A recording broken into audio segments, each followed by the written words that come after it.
of Money with Santosh Sirur. Hello and welcome to another episode of The Sound of Money. Well, in continuation of our series on the mutual funds, and I've got terribly fantastic response from all of you guys. Thanks for that. Today, again, we continue our episode with Vishal Dhilla. And Vishal, as you all know, he's a financial coach with Gateway Capital. Hi, Vishal, and welcome to The Sound of Money. Hello, and thanks for having me again.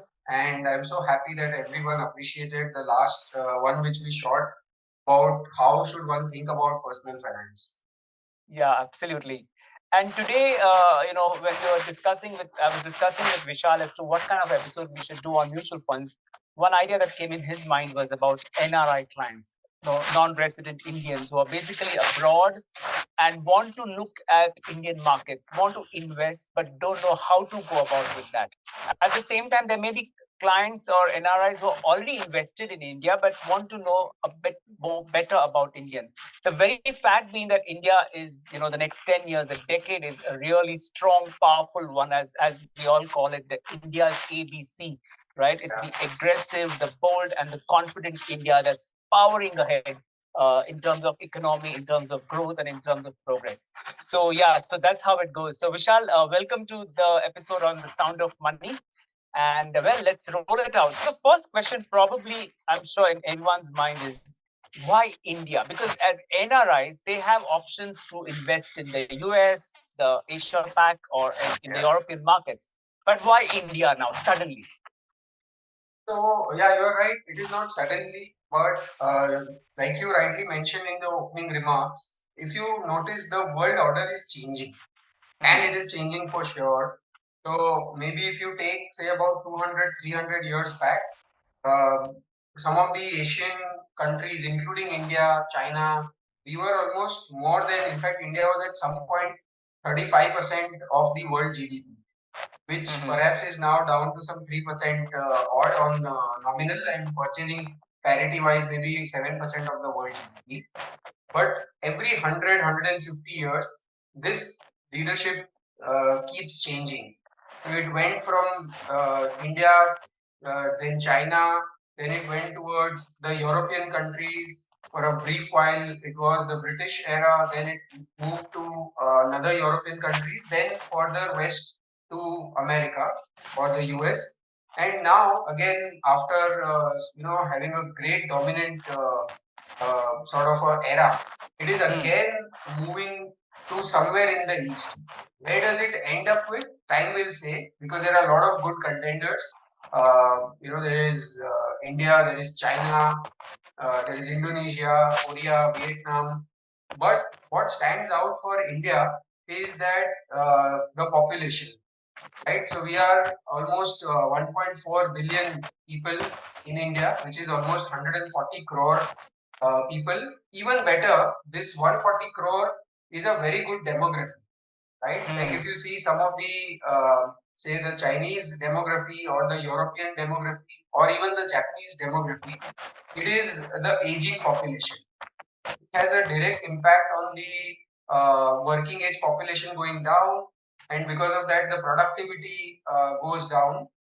Here on the other end, we are the world's sort of youngest economy, with almost bulk of the population in the productive so-called 18 to 60 age group. Yeah. Which means they are contributing, working towards a greater GDP.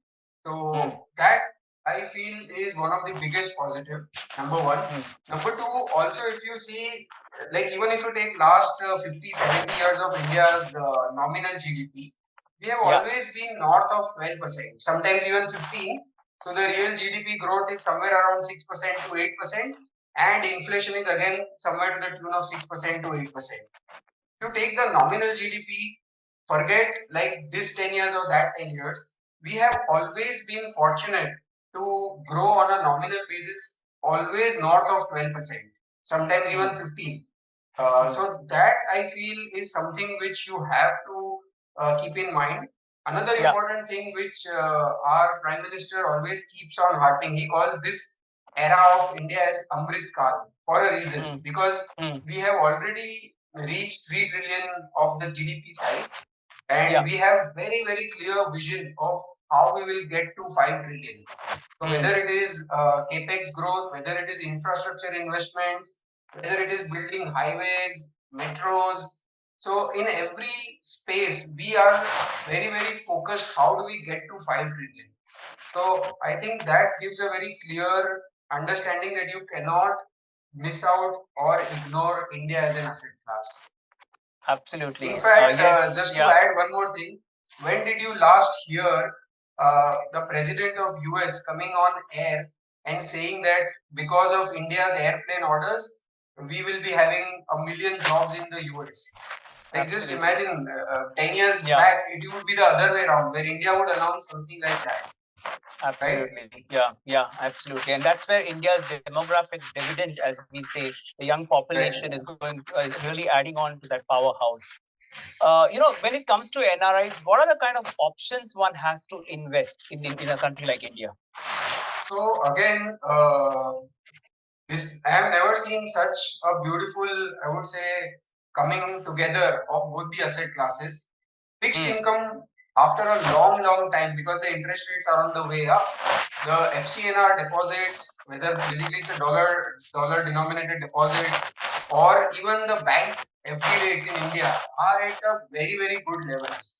So just around 2 years back, it would be about 5 or 5.5.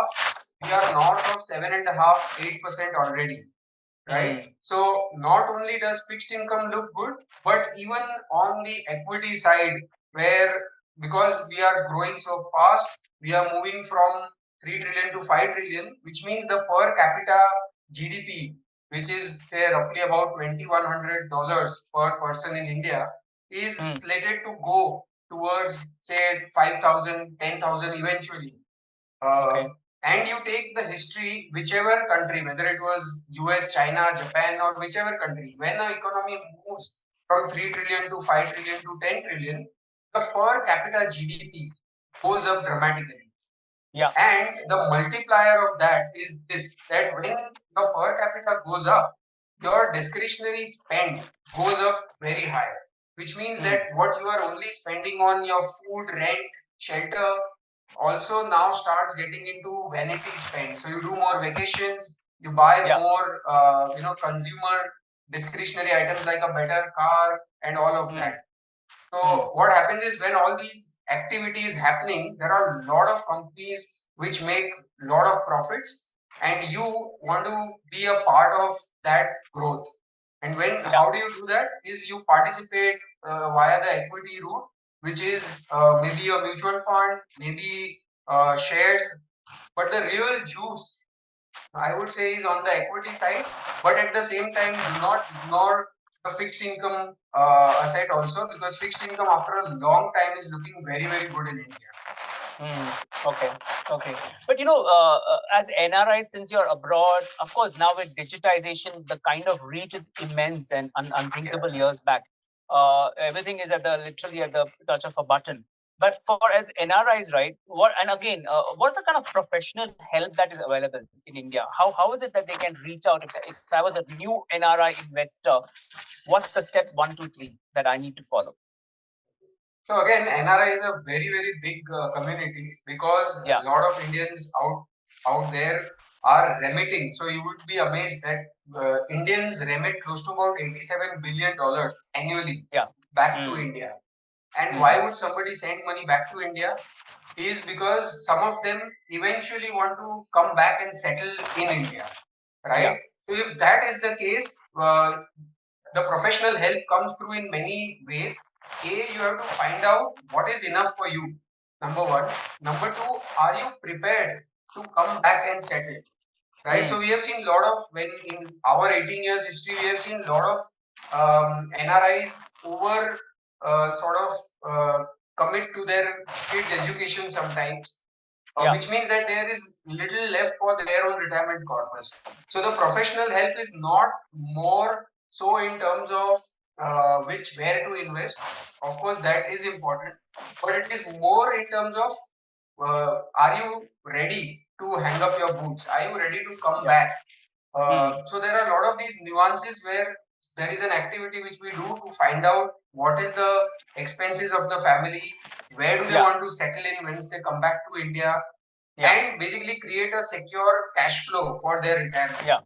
So they basically would need to first find out that after finishing all the responsibilities towards everything, the retirement corpus is there and they are in a secure space in India. So that is the kind of preparedness which should come through with an unbiased sort of view, right?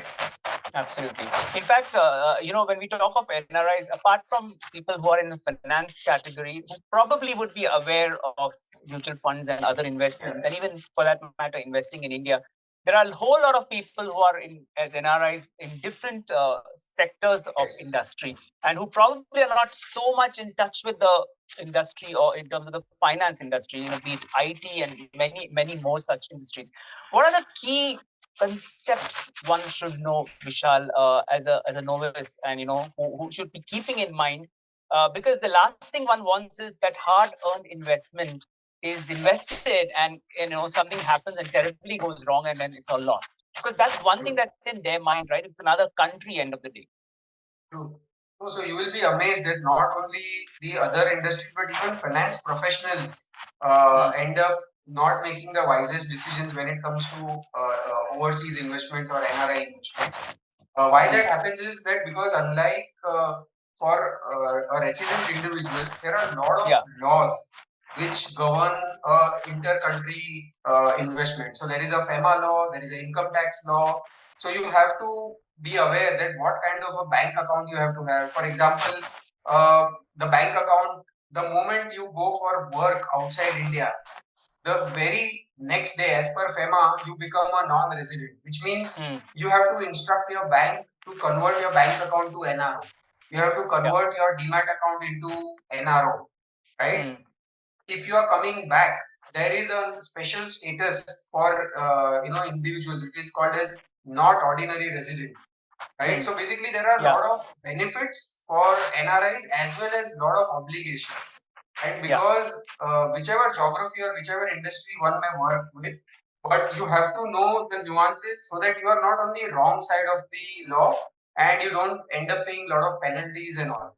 So unlike investing, with your own geography, when you want to participate into your own country's growth, it's better you do it the right way, and hence a professional help always helps.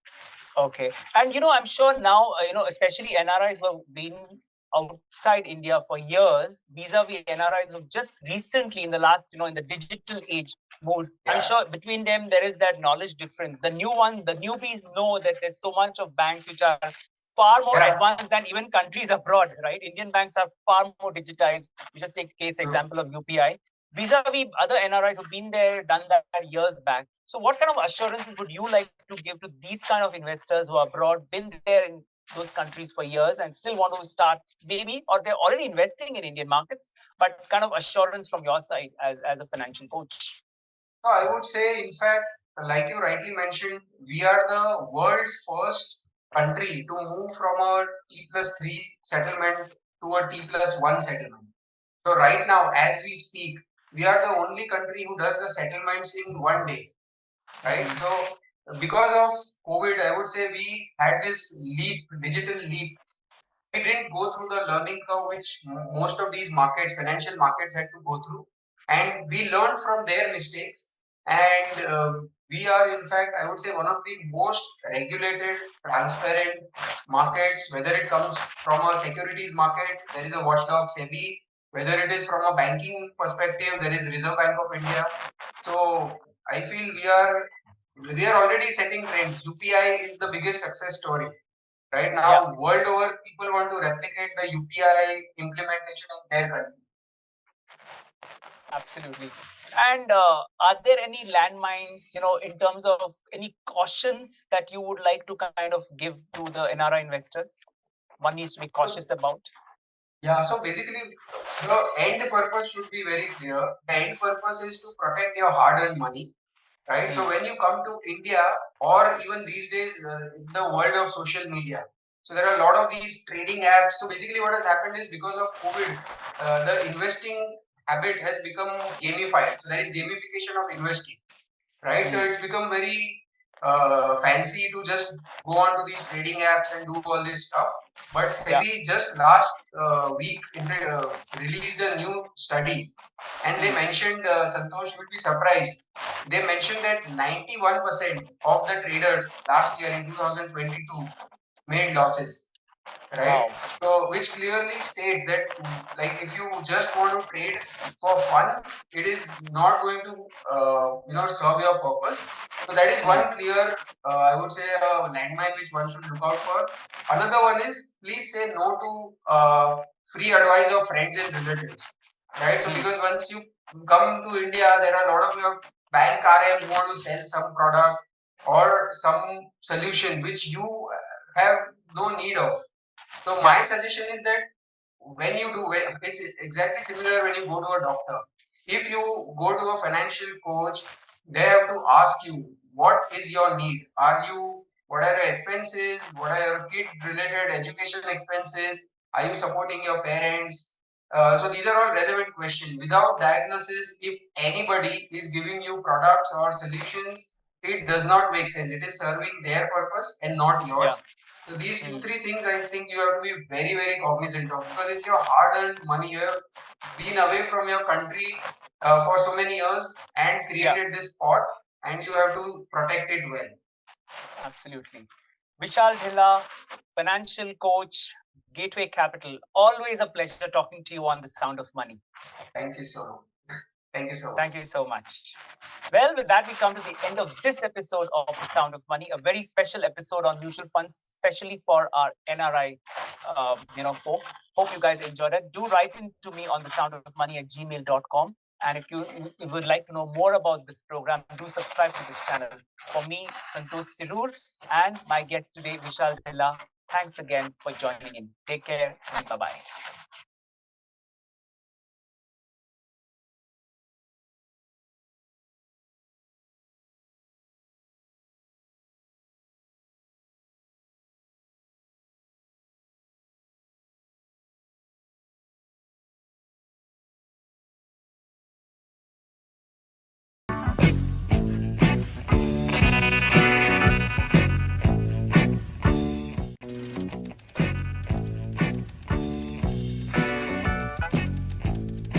Sound of Money with Santosh Sirur.